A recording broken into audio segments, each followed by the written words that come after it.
It is 2024, and to this day we are still getting some of the worst Avatar takes from the Legend of Korra fanbase, of course.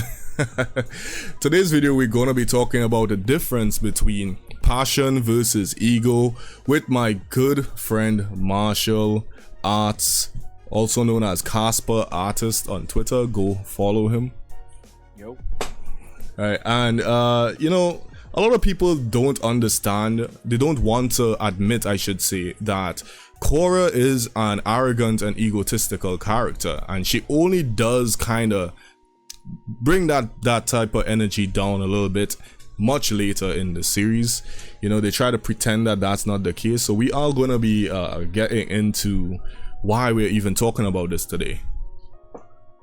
So someone on Twitter posted, "Oh, but Korra lost her past lives. Aang would have too if it wasn't for this bad bitch.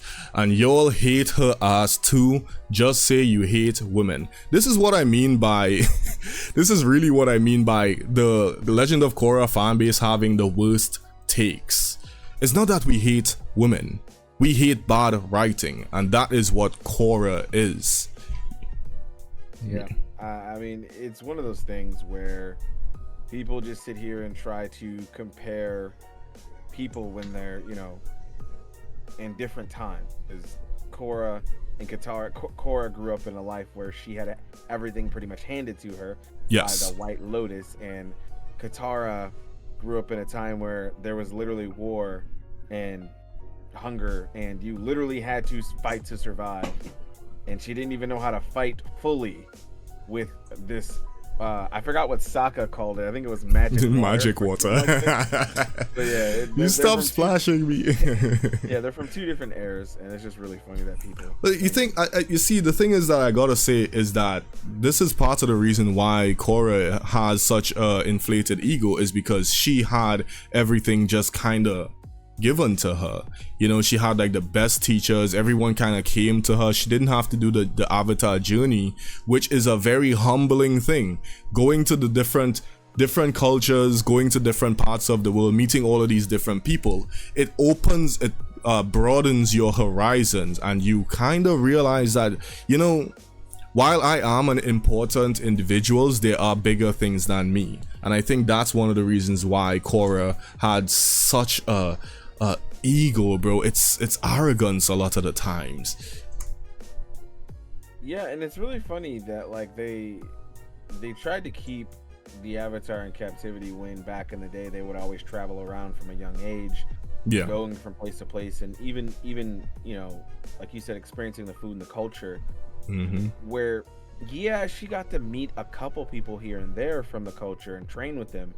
It's not the exact same thing. It's not, you don't get that. You get a couple people and you get arrogant about this.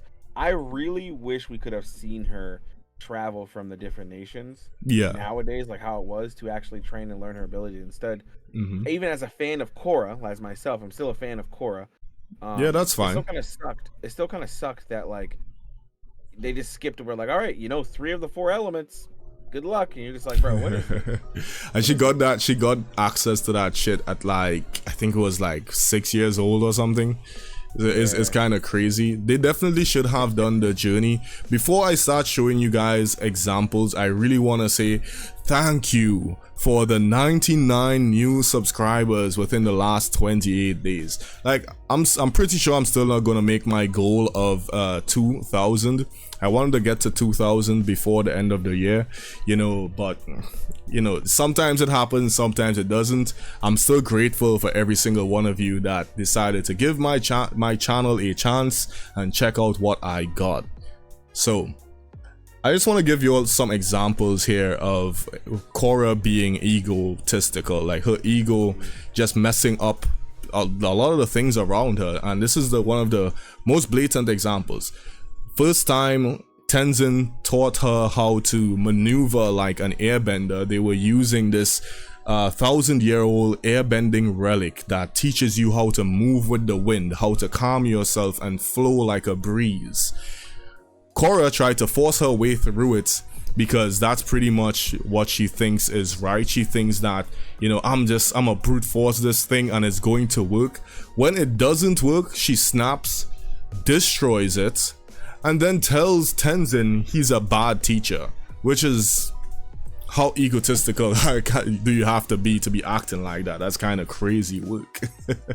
Yeah, I still remember watching that scene and being like, okay, this is a character flaw. Okay, cool. They're setting up character flaws. Yes. I thought about it as like, oh yeah, you know, this is like something cool that we're seeing. We're seeing her be ignorant. All right, she's gonna learn as time goes on. But it just stop there, and it's like, what the heck is going on, man? What are you guys doing over there? Yeah, it continued. It's like, and this is the difference. This is the key difference between Avatar: The Last Airbender and The Legend of Korra. You actually see the characters in Airbender develop, and in Korra, it's almost like these things just work out for them instead of them developing. And I'll show you exactly what I mean here in a second. So we go further into this season. We see her, of course, snap at Tenzin a bunch more times. Even when he comes to her and he says joining this task force against Amon is a bad idea, she doesn't listen. She even arrogantly calls him out and goes to the island by herself. Check this out. I challenge you to a duel. No task force, no chi blockers, just the two of us, tonight at midnight on Avatar Aang Memorial Island. Bro, I love when she says, if you're man enough to face me. Yeah, she did say that shit too. Yeah, that's one of my favorite lines. She's like, you're man enough to face me, and then it should just cut to her just getting stopped. Bro. Yo, like, I mean, like, let's be honest, this is exactly how it played out, because when your ego is this big, you don't see the possibility for these types of consequences happening. So when we say we don't like Korra, it's not because she's female. If it was a male character that acted this way, we would hate him the exact same way. It's about the character flaw not being fixed. And now you would think, as Marshall said, because Marshall writes his own manga, he does storytelling, so do I. So we've learned this. Character flaws exist to be fixed gradually throughout the story. If you don't do that, then your audience is going to have a problem with it. Yeah. And that's why in the beginning, you know, where she showed those traits of having, you know, oh, I'm the Avatar, because, you know, she would spout it kind of like an anime character would say, I want to be Hokage or whatever. But she's like, I'm the Avatar, everything's gonna be good, okay with me. But you think that's at first you think that's a character flaw, because everyone around her as she grew up probably told her, hey, you're the Avatar, you're supposed to bring balance to, you know, both sides, blah blah blah. And so as she has this arrogance and she carries it, you think that she's gonna humble herself or get humbled by other things within the story, which is gonna fully balance out her character. She's gonna be able to do things, but we don't really get to see that. Nope. You know, all throughout the show. I originally, yes, I agree to that too. I originally thought this would be the moment where, you know, she admits to Tenzin that she was terrified, and maybe fear is the thing that had her acting so rash.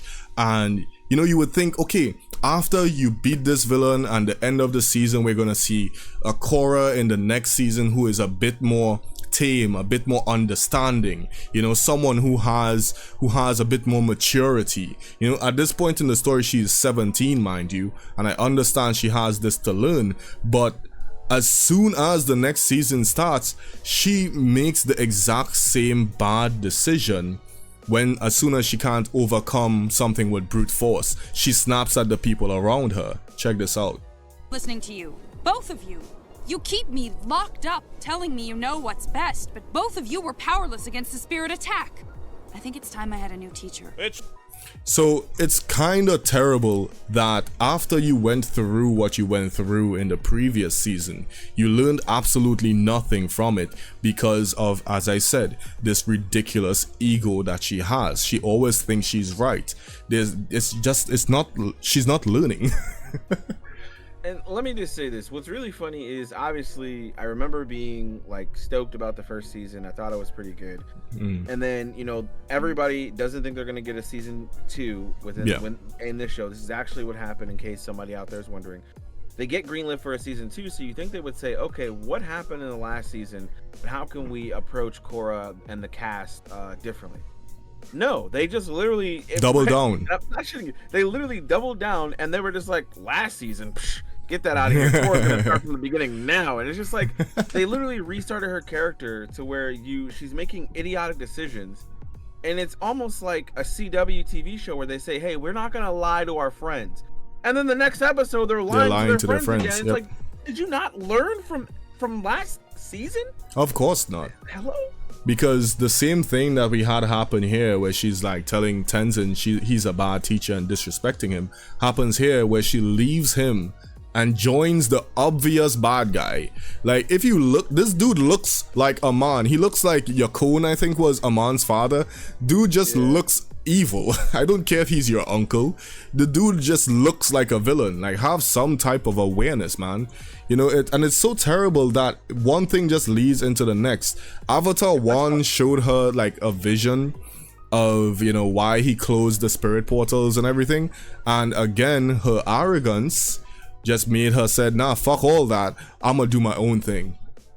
And open the spirit portals, which led to her getting her ass whooped. And what was the name of the evil one? It was the two kite people thing. Oh my God. I forgot the name of it. It's Rava and it's Rava Shokaku and or something like the that. evil avatar, right? Fuck it, we can't remember. That's what Unalaq turned into. He turned into the evil avatar, which I thought was the dumbest thing ever. I remember seeing that, and that's like, bro, you pretty much just gave us like, oh, there's Batman and then there's Owlman, and you're just like, dog, we don't want Owlman, we want more Batman. But like in this one, I don't remember the bad guy's name, but I think that whole thing, Vatu. like, just got it. Vatu is the evil spirit thing. I think you know, Korra losing the connection to Rava literally was the dumbest written situation. Yeah, losing, and like when this happened, I remember discussing with people how bad of a decision this was. Yes. Because the whole premise to an avatar being the avatar is their connection to the past, to the previous life. And the knowledge, the wealth of knowledge that they have access to. Now, this could have been differently set up, and I'll say this just briefly. If when she got back her spirit to Rava, it would have been like, okay, to reconnect to those spirits, you have to actually meditate. You have to actually take time and reconnect to each one individually and take that journey. That would have taken Korra, of course, years or a couple months or however long, but it would have been nice to see that journey, and we got robbed of that. Maybe it would have been her redemption, you know, like her realizing that all of these arrogant decisions she's made had a disastrous consequence, and now she has to go and fix the damage that she's caused. So to me, it's like we keep seeing all of these examples of Korra being arrogant, making a bad decision. This is her when she's 21 years old, by the way. And she decides to go fight Kuvira in front of her army, mind you, while she's still partially poisoned, mind you, and obviously loses 100%. Kuvira basically dog walks her, and if not for these two airbenders here saving her ass yet again, because they saved her multiple times in the story already, she would have fucking died, you know. So they use all of this and compare it to Katara, a character who literally only gets mad at Aang once she gets a bit jealous. This is the difference between passion and ego. Passion and ego are very different. It's not the same. One is very destructive, and the other one is something that you can overcome a lot easier. So to me, I think this individual and a lot of other dumbass Korra fans, they always try to make it seem like Katara and Korra is in the same boat, when they're 100% not, 100,000%. and here's my thing to add on to that. You guys are acting like Korra didn't have friends, just like how Aang didn't have friends. See, the thing about Korra's friend, or not Korra, I'm sorry, not Korra. The thing about Korra is Korra's friends just sucked because they lived in peaceful time. Peaceful times create weak people. Aang lived in war times.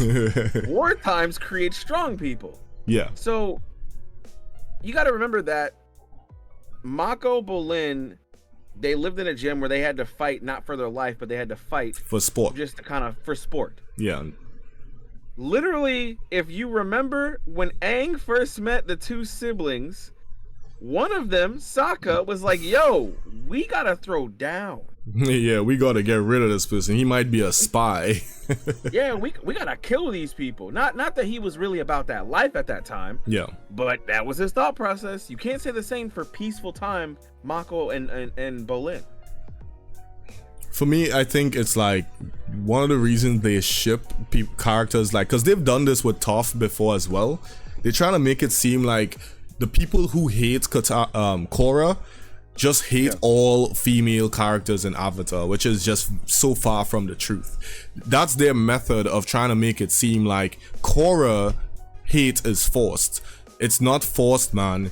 The reason people hate Korra is because, as I showed many examples, her writing, her character writing is flawed as fuck. And if you don't want to admit that, that is a you problem. 29,000 people like this tweet, by the way. And I really want you guys to understand this. A large portion of the Korra fan base don't actually pay attention to the story. They're just there for those hype, sweet ass animated moments where there's fights and Korra is doing some crazy shit. Those moments are definitely hype and deserve respect, but I'm not gonna pretend the story is this masterfully done piece of art like the original. It's just not. Yeah, as a fan who is a huge fan of Korra and the action scenes, that's definitely what I was hype about when I was younger. I mean, I definitely like certain moments, like Brolin, as I like to call him, when he was doing the reenactment of the movie scene and he was fighting on the stage and the movie's playing in the background. I like scenes like that because, I mean, and even that's still action. Let's just say that it is. Like it's still action, but you know, overall there's parts that you can like and say, hey, that was pretty good, and then there's parts that you look at and you're like, this doesn't make any sense with where the character should go. Yes. Like Korra gets angry at Mako, and she is for season 2 the entire time, and Mako's literally just trying to be a supportive boyfriend. Literally I mean, Mako was a terribly written character too, but I think that's a completely different video. A lot of the hate for Mako is very much justified because they did a lot of dumb shit with him. I don't want to get into that now because like I don't like Mako at all. I was a big fan of Bolin until they ruined his character too. You see what's happening now? Now we're just snowballing. Snowfall. Right. The thing is, man, like, if you like a show, that's fine. Just understand that as being part of the audience, being part of the fan base, it's your responsibility to be honest. Critique the bad parts and love the good parts. That is how you communicate to the people who make these shows that, okay, this is good and this is bad. Arcane finished recently. It was obviously rushed. Pretending it's a masterpiece isn't going to make them fix that rushed pacing in the future, you understand? So if you're a fan of anything out there, love it, but also understand that if you critique it, it doesn't mean you don't love the show or the IP or whatever. Yo guys, like, thanks for watching. If you agree with my takes, with our takes in this video, go ahead and hit that subscribe button down below. If we could get to 2,000 subs this year, it would be amazing. I would also be able to afford better medication for my granddad. And I'm not kidding, he's old as shit. And, and the medication is expensive, okay? So we gotta get the cheap stuff for him. I want to treat him better and all of that. Also, if you are into comics and all of that, I don't have the image here, but follow me on Twitter if you want to be a part of my comic. It's called Ascension. And yeah, besides that, go ahead, follow my boy Marshall. Right? Check out his manga as well. It's called Penguin Boy. It's pretty good. If you like shonen, One Piece, that type of stuff, you're gonna love Penguin Boy. And yeah, besides that, I want everyone else to have a great rest of your day. Later. Peace. Oh crap. You weren't Shit. recording, were you? I got 10 more seconds. I want it to be an even number. Oh, I thought you were like, crap, I wasn't recording.